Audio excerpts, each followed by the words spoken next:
3 parts. And only the first part starts with a question. And it's a damn good question that I think everybody's going to want to hear. I've forgotten the answer to. And the question is this: what is coaching? And why must leaders transform into coaches? It's, you want the short answer or the very long answer? Short, because I have a lot more questions, and so do they. Well, to be fair, I mean, it seems like a statement come question, but it took us a long time.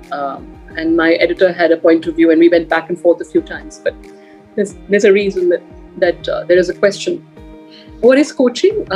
You hit Google, and I can't remember. When I was first searching, it was 800,000 hits. Now it must be many, many more. But the one that grabbed me, and I use it a lot in my definitions, is coaching is the act of maximizing an individual's current performance and future potential through a series of non-directive, self-enabling interactions or conversations, right? And the keywords here are self-enabling and non-directive, which is you are not telling people what to do, as Mohit started off our session with. It's asking people. It's helping them help themselves. So they have to find their own path and they have to find their own solutions. It's about giving more power to the question than the answer. Now, why is that a question mark? Because the first few chapters have been devoted to build a compelling business case for why the leader should coach.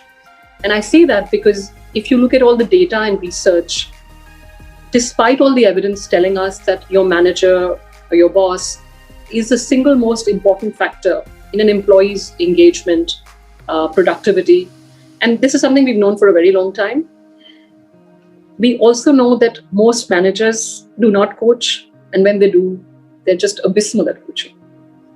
They're just what? They're abysmal. They're bad. They're horrible. They're terrible. They're horrible. All of those things. Huh?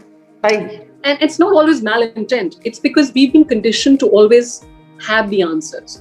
So often in surveys, when you ask a manager, are you a good coach? And they'll say yes. But go back to the drawing board and realize when they think they're coaching, they're actually telling people what to do. Because we've always been conditioned through school and college and in business schools, the best students have all the answers. Good managers solve your problem, right? So you go to your boss and he tells you what to do because he knows it, he's been there, he's done it. And in the process, he's creating a mini me. This is how I was successful, this is how you should be successful. So for a variety of reasons, despite all this knowledge, most leaders, most managers are either bad at coaching or just don't know what coaching is all about. So we spent a lot of time in the first part building the compelling business case for coaching and what coaching really is before we sort of got into the practical aspects of how you should coach, tips and tricks and frameworks and how the best have done it right.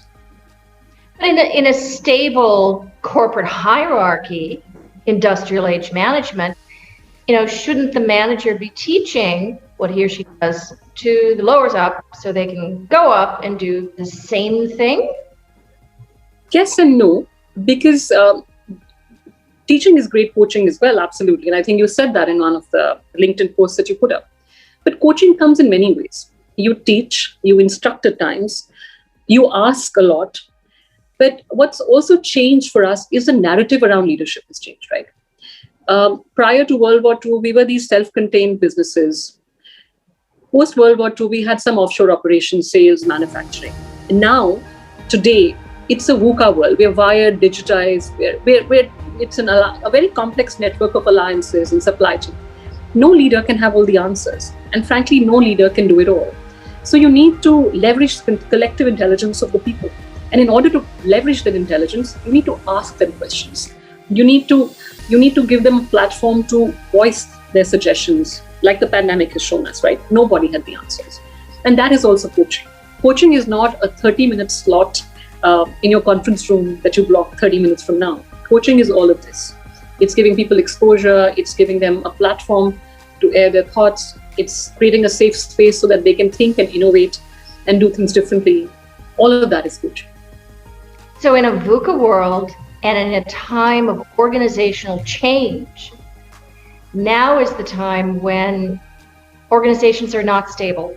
So just teaching someone to be you and fit into a hierarchy that may die isn't going to work. You've got Absolutely. to create people who can think for themselves and create tomorrow.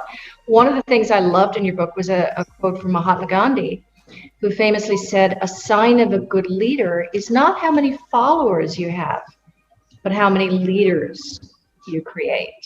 So